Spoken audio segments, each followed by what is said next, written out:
But at the Mhm. same time, one thing that I do for all the teams is first letting them know that I'm here and I'm hands on and I'm here to support them.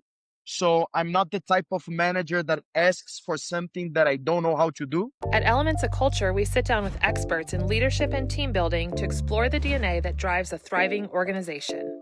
Hello, everyone, and welcome to Elements of Culture. My name is Taryn, and I'm joined with my co host, Julie. And today we have the privilege of having a conversation with Bruno Bilardo. He is coming to us from Brazil, and we are so excited that you're here. Bruno, you are a VP of sales at US Media and have quite an extensive background of media and leading sales teams. And we're excited to dive into the conversation today. But tell us a little bit about your background. I know I've given the title away already, but tell us kind of how you got started and just a little bit of background.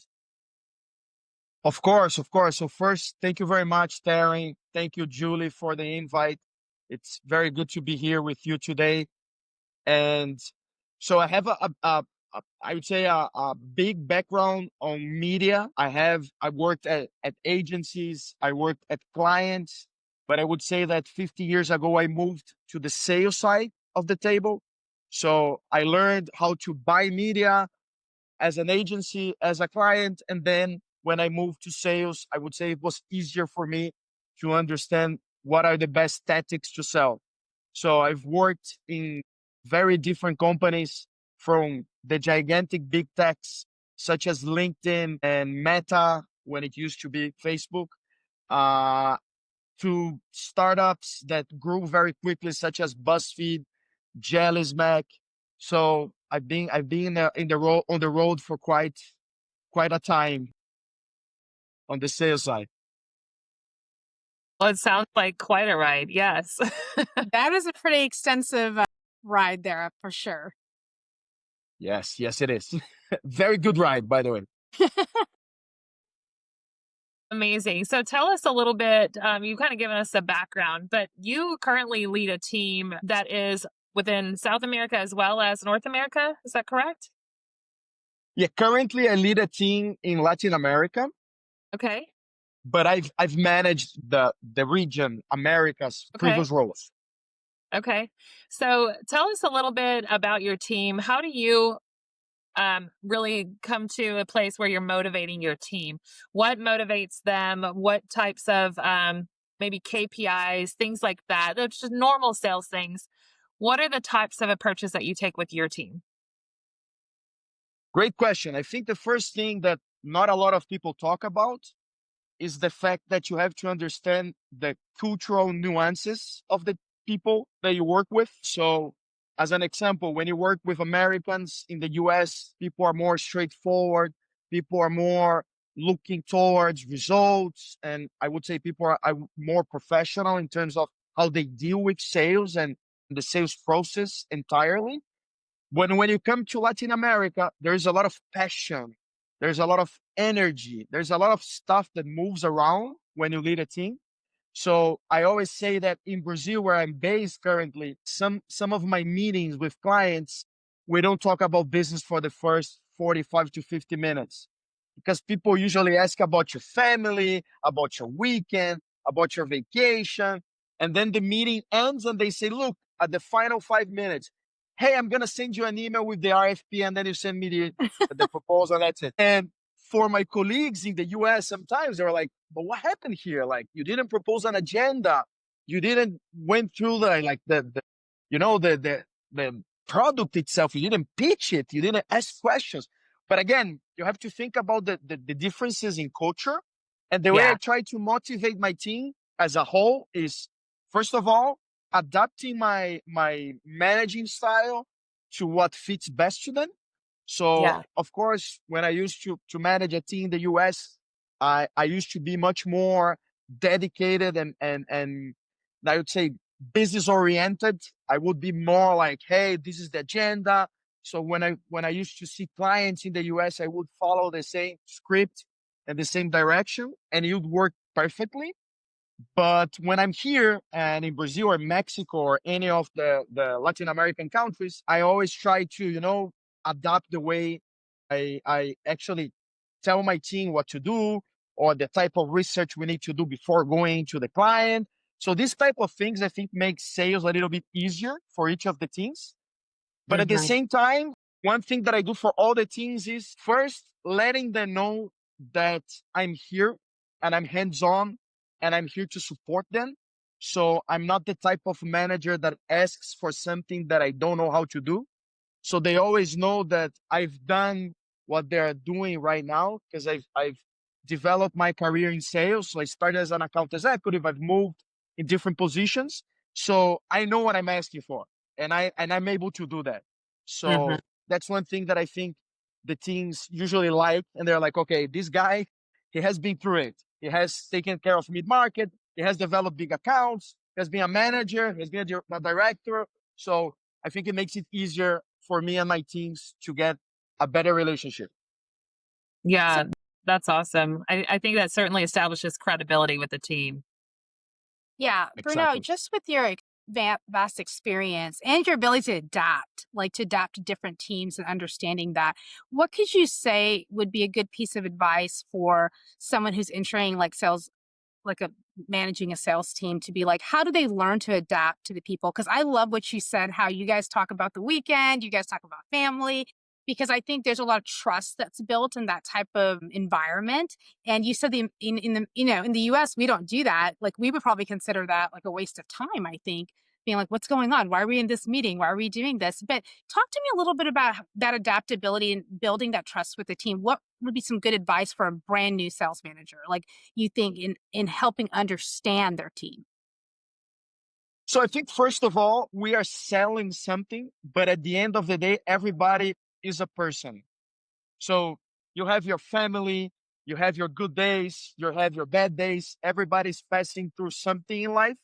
So I would say the first thing I would recommend is you always have to put yourself into someone's shoes because, you know, we don't have perfect days every day, so we always have to hustle with something. We have something to deal with. So what I like to do and I advise everybody to do is I try to know my people really well. So I try to spend time with people, not only the one-on-ones professionally, but I take time. I take people out for lunch. I talk to them. I get to know them in reality, in person. Like, what do you do? What are your desires? Tell me more about you. So I think once you know people well, then you understand what motivates them, what moment of life they are living, what are their struggles, how can you help them, how can you support them. And the best, I would say, is how can you extract the best out of them? Because everybody, when you get to know them better, you can get to know their strengths in a deeper way and their weaknesses. Because nobody's going to tell you about what I'm weak. What are my weakness? Nobody tells you, look, I'm not good in making presentations, or I'm not good in pitching 200 people in a stage. Nobody's going to tell you that. Everybody's going to say they are good in everything. But when you get to know them in person or closer, they will tell you those things. And then I think it's a good moment to actually develop them in their weakness and actually leverage their strengths. That's really good. I think just hearing your approach to leadership is so important and how you get down to the person, get down to their level and really see them and know them and develop that relationship. And also I do think that that's culturally different from what you see in North America. So I love that approach. One thing that comes to mind, and this is what we've seen trending across corporate and different teams and organizations, is the area of wellness. With sales culture, sometimes it's like go, go, go, go, go. And we don't always take the time to connect with our team or our salespeople. And wellness has really become an important part of that conversation. How do you manage the conversation around wellness and sales and leadership within your team? What does that look like for you? So the reason I do those things and get to know my team and try to be close to them is exactly because of the wellness. I think a team that is mentally safe and mentally strong performs better.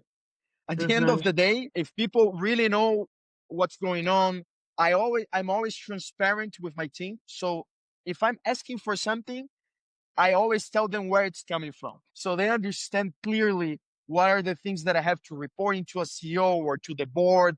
and what are the things that we need to do and deliver. So I'm always transparent and clear with the team.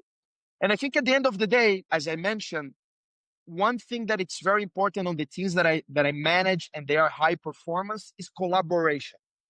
I think if you have a team, even though we're talking about sales, we know there's always the competition. You have to hit your number, the one that hits 1 month better than the other. And of course, the healthy competition is always good, right? But we have to know that you're not going to be the number one every month because things happen. We have a lot of uncertainty economically right now in the world. I'm not going to say in Latin America, but all worldwide with a lot of issues, right? So if you collaborate to each other, you make this healthy competition between the team, but at the same time, people collaborate with each other.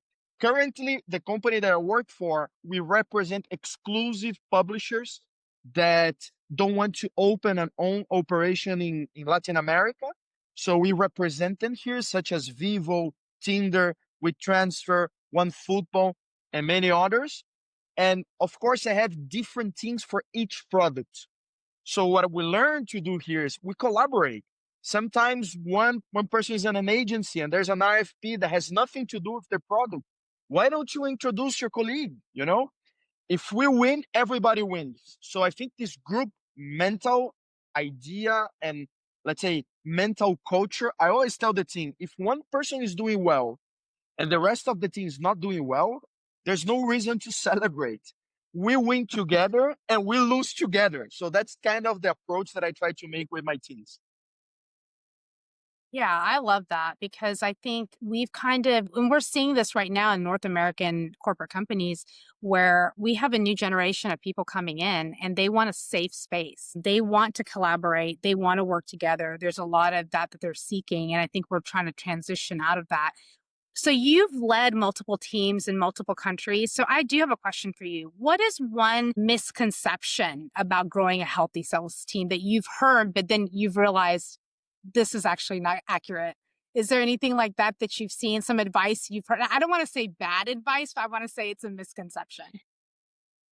Of course, there is. So we always talk about the good things we do, but we never talk about our failures, right? That's the typical human being in any position. So when I started to lead teams, it's a different word right now.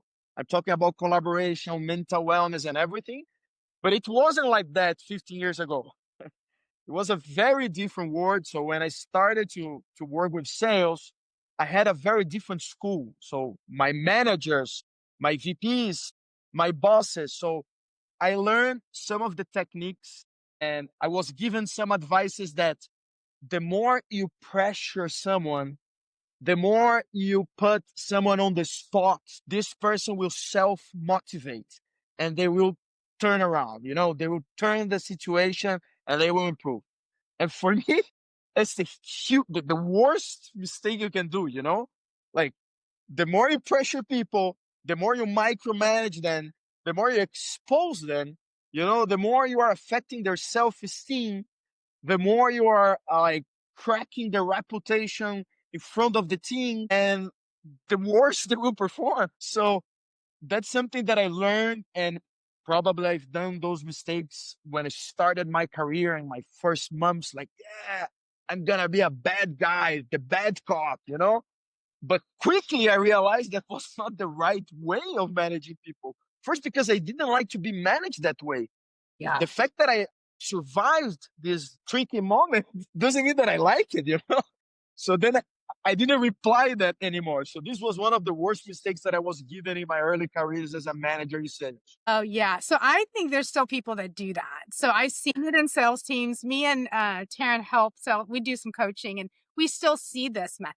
And I think it's a lack of self-awareness and awareness of other people that this method is just such an old school method. And I think it worked before because I think it incorporated fear, trying to get people in shame and fear. But it's a different generation now. I think we want safer spaces and we are looking for that. And so I always hear the statement, people don't quit companies, they quit managers, right? And so I think I love that mentioning that because I think we don't hear about all the mistakes people make in sales and managing teams. And I think we think one size fits all, one formula would work for everybody. But I think every team is unique.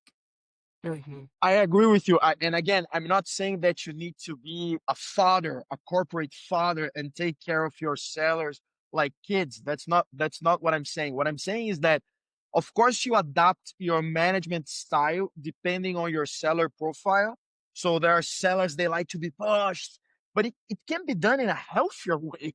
It can be done in a motivating way. You don't need to embarrass people, shame people, So I think this is one thing. And the second thing that nobody talks about is sometimes when you do this pressure on that old school way, sometimes there's a lot of mistakes being done on sales. For example, instead of nurturing this deal and closing it at the right pricing, I'm just gonna kill my margins and sell it now because my boss is exposing me.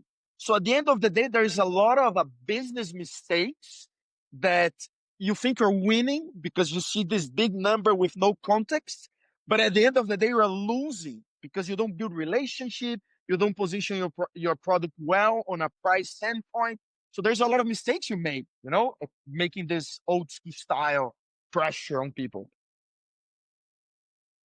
Well, it certainly sounds like your approach is working. So kudos to you, Bruno. I want to come work on your team. Yeah. That's Right. great. And he'll It take would us be out a to lunch, pleasure. Taryn. He takes us out to lunch. Yes, that's great. It's a So pleasure. let me ask you this, Bruno. What are you seeing that's like kind of trending with your team? What are some of the biggest challenges do you think? You said you work with different departments, the different brands of the media. What do you see as like the biggest challenge, whether it be turnover with employees or burnout with the salespeople? What are you seeing? So I see right now, and I always tell people that we are living a time that people are having issues with attention. And I'm not saying only the teams, but the clients as well, people in general. There's the economy of attention that I always like to mention, which is you may talk to the person, you may be in person talking to the person, but if you don't say the right things, if you don't drive the conversation to a direction that matters to this person, if you don't build the rapport at that moment, you lost that meeting. It doesn't Yeah. matter if you spent 30 minutes, 1 hour, 1 hour and a half, because people are just stuck in their heads rethinking a lot of the stuff they need to do. So I think this is one problem that we need to learn how to navigate. And again, culturally for us, and maybe this is the advantage, we've always had to deal with that here because the attention in Latin American countries has always been a thing because people are always doing 10 things at the same time because headcounts usually in the region are lower than any other country. So people are doing, sometimes you have one brand manager that, in the US, he has like 5 people. And here, there's only one person doing the 5 people job. So the person is always busy having to think about a lot of other stuff. So I think here we know how to crack that, because we talk about the personal stuff. When the person is hooked in, then we can start talking about business or getting to what we want. So I think this is one general problem. The second problem is you mentioned burnout. I think there's a lot of misconceptions, in my opinion, about burnout, which are if you get the younger generation, sometimes saying no about something reflects into a burnout because life has been a little bit different for younger generations right now. And I mean professionals, right? So your boss, and that's kind of a misconception of the new management styles. You can't say yes to everything all the time because the company needs to generate revenue and needs to generate profits to the board, to the investors. And that's the goal of a company. And I feel like, of course, in the old times, there was a lot of burnouts that really, and I think I didn't have time to have a burnout, but I had a lot of reasons to be burned out.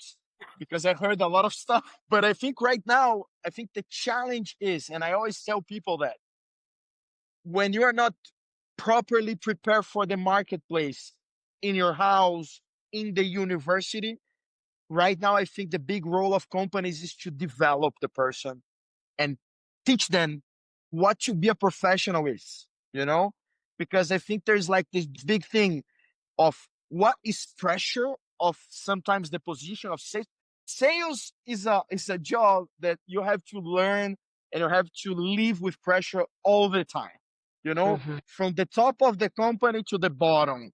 The investors will pressure the board, that will pressure the CEO, that will pressure the VP, and so on. So we have to learn what is pressure and what is bad management, you know? So these are two very different things. And I think right now there's this misconception that, oh my God, my boss said to me that I can't have a Diet Coke in the office.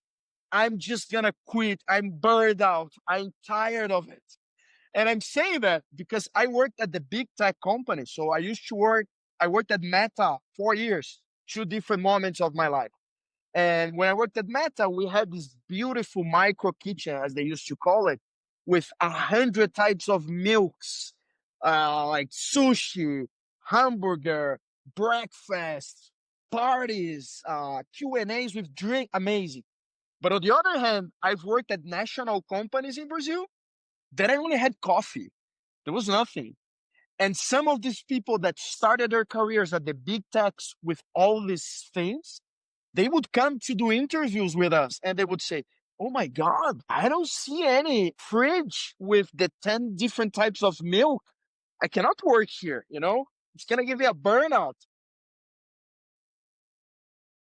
You know, this is just an example of what's the difference between really bad management that drives you to a really bad spot in your mind, and what's the reality of, you know, this is a job. We are here to deliver a result, and that's it. I don't know if I made myself clear, but I just trying to give you some examples to understand my point. No, that's great. I think burnout is a perception at some point for everybody, right? So what requires burnout for me may not be the same that requires burnout for somebody. Now, never thought of a mini fridge, but probably should have burned out because of that, but didn't. But that's okay. I had to bring my own lunch, but that's fine. We're okay with that. But I love that because I think it gives perspective to when somebody says you're burned out, what do you actually mean by that? Does that mean you don't have time to spend with your family? Does that mean you're not getting enough sleep? Or does that mean, the perks that you're used to are not there? So I think that is something I think people don't self-examine themselves in the perception of what when they're saying they're burned out, if they actually are.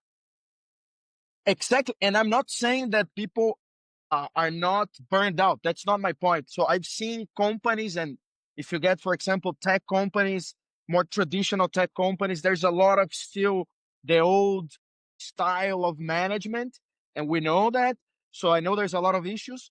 But when you move to the digital companies, the big techs and stuff, it's a very different world, you know. Like I remember when I joined my first big tech, Silicon Valley company, I worked at LinkedIn, and I remember like we had meetings after 10 a.m. because some people had yoga at morning and they had to take their kids to school. And I used to work at a traditional sales company. For me, it was like, what? We're not having a 8 a.m. Monday sales meeting to align the week? And they're like, no, like, I have to do yoga. You can go to the gym. And for me, it was like, oh my God. But maybe because I started in a very bad spot of the old management, Yeah. but I can tell when people start sometimes on this very, I would say, embracing culture, sometimes when they Yes. move and the world has changed, because I'm saying about the big techs, but I know it's not like that anymore. Things have changed. They have cut a lot of the perks and stuff. So maybe who started on that don't know what the other side is. So when there's a slight change, they feel bad, you know? So I think that's the misconception we have to align at the end of the day. Yeah. I love that you really are seeing the individual. Like it Yeah. seems like your career has really evolved, Bruno, from maybe some toxic type of environments maybe in the beginning than like how you've grown in your leadership throughout the course of your own personal career. Do you feel like was there ever like one decision that you made specifically for yourself around leadership or coaching a sales team that's really had the biggest impact on you or your team?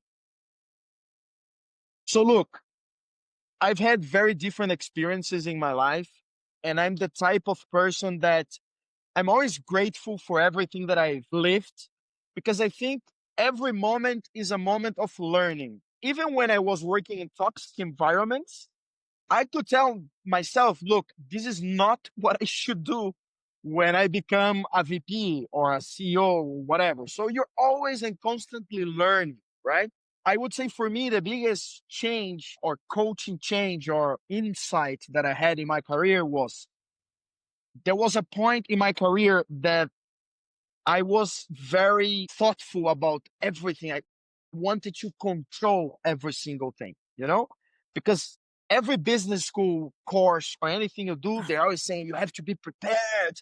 You have to anticipate the problem. You have to have a plan A, B, C, D, E, F, G, whatever. And then at the end of the day, there was this really smart guy that I worked with at one of those companies. He was always calm, and then once he called me and said, look, let me tell you something, because I see you're always concerned and thinking about the future and trying to predict what's going to happen. So he taught me something really simple that made a very big difference in my life. And I tell my teams, which you have to think about things you can control and you have to be in charge of that. So if we're talking about sales, you can control how you're going to attend that meeting, how you prepare for the meeting, the type of research you do, the type of offer you are going to present. Everything is under your control. If you're going to arrive early, if you're going to be well dressed, if you're going to be kind and nice to the person. So everything is under your control. But there is a lot of things that are uncontrollable. So if there is an economic crisis, or as an example, right now in Brazil, we're struggling a lot. If there's a tariff that the president of the US imposes against certain industry, what can you do? I mean, there's nothing you can do. So Mhm. instead of being crazy, thinking about what you can do and what type of problems you may have and what type of plans, I don't suffer for uncontrollable things. I focus and I try to focus my team on what we can control. What we can't control, if it happens, then we can think about it. Because a lot of the things you imagine that could be a problem never become a problem. They're always in your head. So I don't waste my time with that anymore. Energy and time only on controllable things. That's really good. I think sometimes we overthink, right? We're spending too much energy on the things that are irrelevant in the moment now. That's so good.